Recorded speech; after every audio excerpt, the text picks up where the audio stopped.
Good morning, everybody. Welcome back to cilinixfxcapital. Hope you're all doing great, and welcome to this new video right here on Ethereum. We're going to do a full update. We'll talk about the technicals. We'll do a bit of a recap of what I said yesterday. We'll talk about what in general to expect when it comes to the price action of Ethereum in the short term, and just in general in the next couple of days and the rest of the week. So let's get right into it. Ultimately, yesterday we moved up a little bit quicker than I expected. I thought it was more likely that we would see some sort of a pullback into 2770, 2780, and then a move up higher, and a move up higher into 2880 and 2920, where we had left some imbalances, of course, and then some resistance, and then slowly but surely up to the yearly rolling VWAP, right? I mean, ultimately, my apologies, I still have a bit of a cold, which I'm not able to get rid of, it seems like. But ultimately, the direction was correct, right? I mean, we always said it's most likely that we're going to form a local bottom here, and that we can see some more stability, and then maybe from that stability we can actually see some bullish momentum as well. That I am still torn about. I mean, ultimately, bullish momentum for Ethereum at this point of time would mean a move into 3170, where we have a previous Fibonacci level, an intraday key level, the 30-day rolling VWAP, and this point of control right here, which is not that relevant, but it's still, in addition to all of those other things, is relevant. And then the next resistance level would be right here at like 3300, 3400, where we have the daily trend.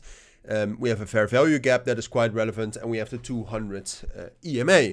Now, at the moment, to zoom back in on Ethereum right here, I think it is quite likely that we're going to move up higher.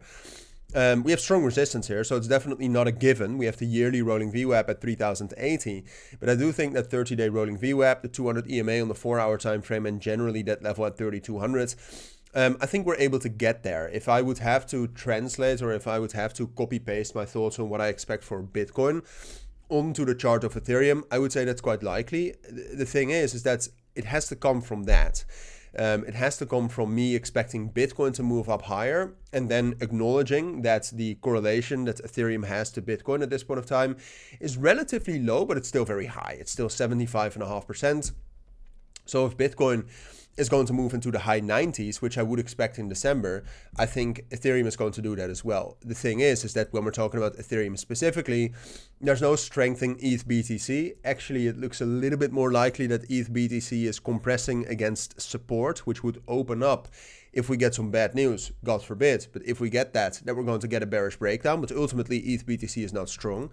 And then when we're talking about, like yesterday, even with that Vanguard news, when we're talking about Ethereum ETF flows, you can see that yesterday we again had outflows, which is quite strange, because if you look at the entire market, if you look at Solana had massive inflows of $45 million, XRP had $70 million of inflows, and if you look at Bitcoin, I actually did not check that, but Bitcoin actually had $60 million of inflows as well.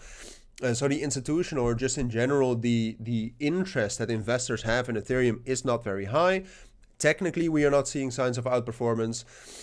So yes, do I think Ethereum can rally up higher? Certainly, but mostly because of my thoughts about the general market. And I think it's good to acknowledge that short term, it looks more likely to me with these bearish divergences we're forming and those imbalances right here between 2950 and 2880. And the strong resistance, the yearly rolling VWAP, that we're going to test those first. Remains somewhat stable, and then eventually move into those areas. And then after that, we can also start talking about 3300, 3400. But the first price target very much is 3200, and it's not going to be easy to break above that unless we get some good news. So generally, that's what I think you need to know about Ethereum right now. I'll obviously keep you updated on that, so make sure to keep an eye on the channel for that. But for now, that's it. So thank you for watching. Take care, everybody, and bye.